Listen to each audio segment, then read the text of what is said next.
자, 웨스트민스터 총회에 대해서 살펴보고 있는 두 번째 시간으로 제임스 1세와 찰스 1세에 대해서 한번 살펴보겠습니다. 위원이었던 엘리자베스 1세가 1603년에 죽고 나서 이제 왕위를 계승할 수 있는 사람이 적어도 이 남쪽인 잉글랜드 쪽에서는 없어진 거잖아요. 그러니까 이 북쪽에서 그 왕위를 이어가게 되는 사람을 찾았던 것입니다. 그 찾았던 사람이 스코틀랜드 스튜어트 왕가의 제임스 6세였습니다. 그 당시에 스코틀랜드 왕이었거든요. 그래서 이 제임스 6세가 잉글랜드의 왕위를 계승하게 된 것입니다. 그러니까 엘리자베스 1세에게는 후사가 없었기 때문에 잉글랜드 왕실에 피가 흐르고 있었던 이 스코틀랜드 왕실로 왕위가 넘어가게 된 것이죠. 이것을 왕실 통합이라고 부릅니다. 스코틀랜드의 제임스 6세는 1567년부터 스코틀랜드 왕으로 다스렸는데요. 1603년부터는 이 왕실 통합을 통해서 제임스 1세가 되어서 잉글랜드와 스코틀랜드 두 나라의 왕이 된 것입니다. 여러분이 킹 제임스 이렇게 하니까 좀 생각나는 것이 있으시죠? 바로 이 제임스 1세 때 그 유명한 흠정역 킹 제임스 성경이 번역되었습니다. 그런데요, 참 재밌게도 많은 청교도들은 이 KJV, 킹 제임스 버전을 반대하고 제네바 성경을 여전히 고집했던 것이죠. 그러니까 칼빈의 영향이 강하게 남아있는 이 제네바 성경, 이것을 KJV보다 더 선호했던 것입니다.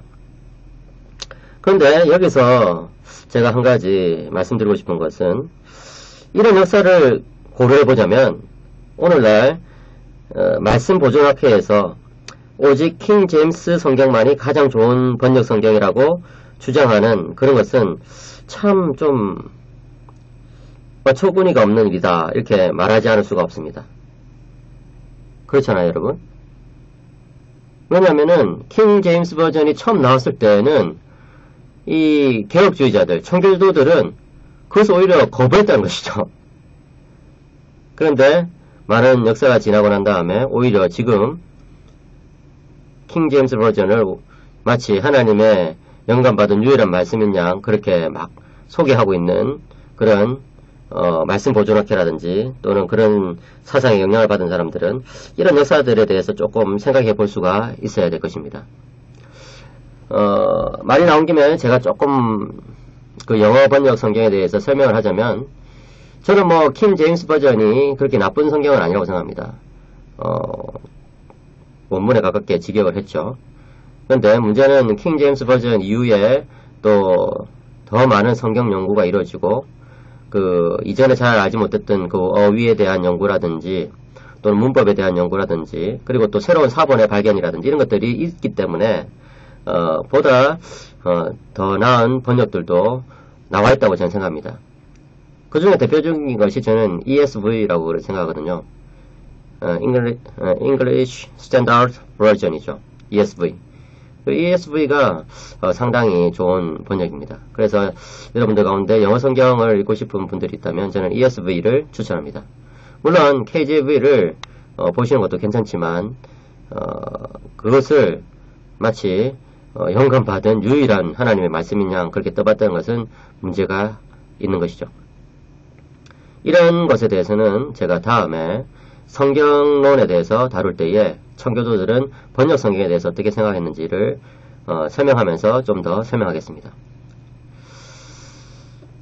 장로교 사상을 가졌던 청교도들은 제임스 1세에게 많은 기대를 걸었습니다.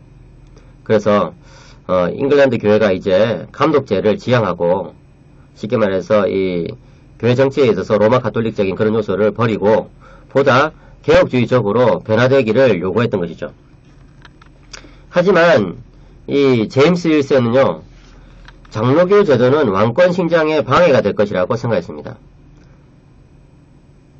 그는 장로교 제도와 군주 제도는 하나님과 악마의 관계와 같다.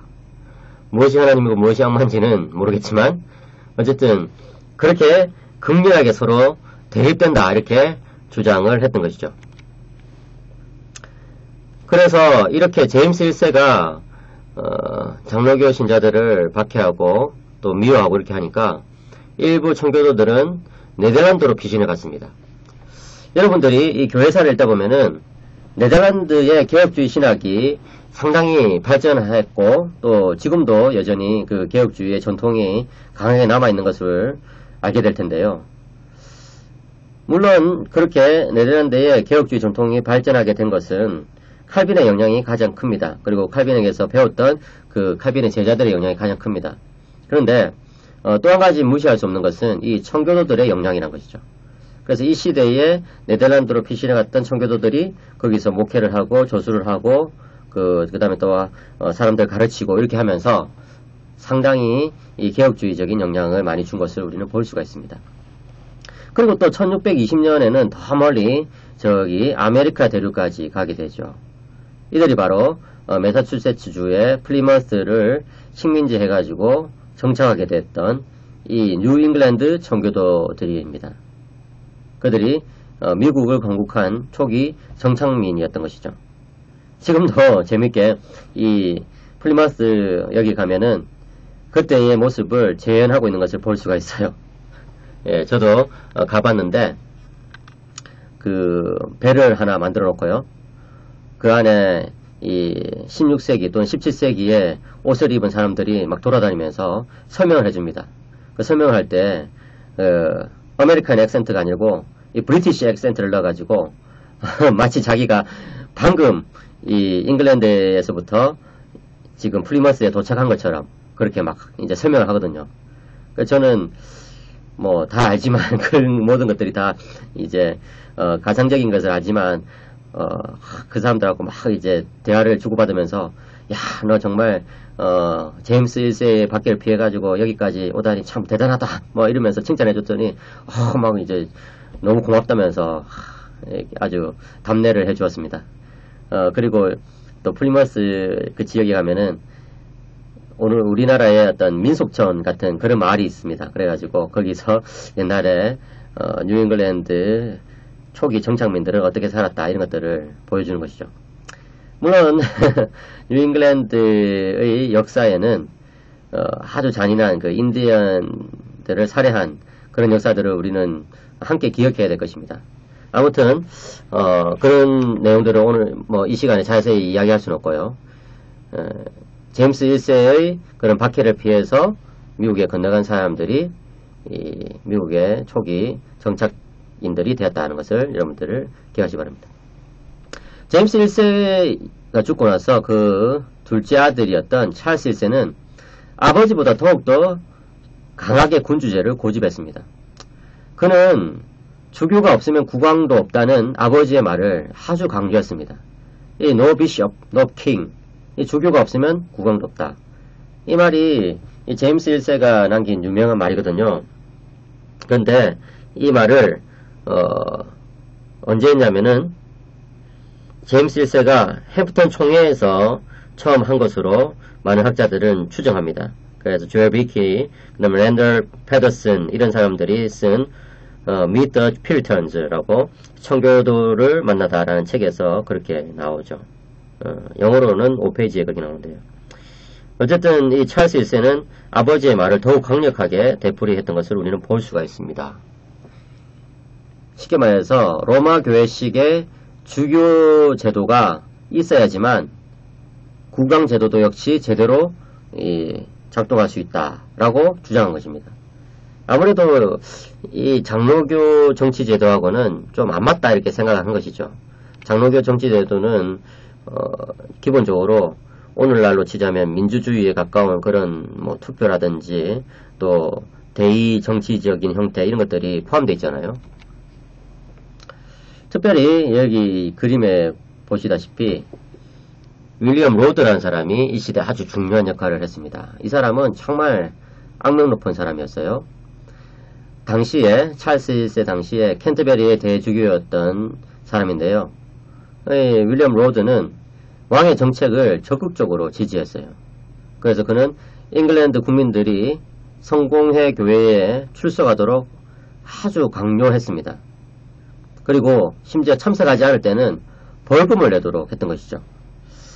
여러분, 이 종교개혁의 중요한 원리 중에 하나가 이 국가와 교회의 이 구분이거든요.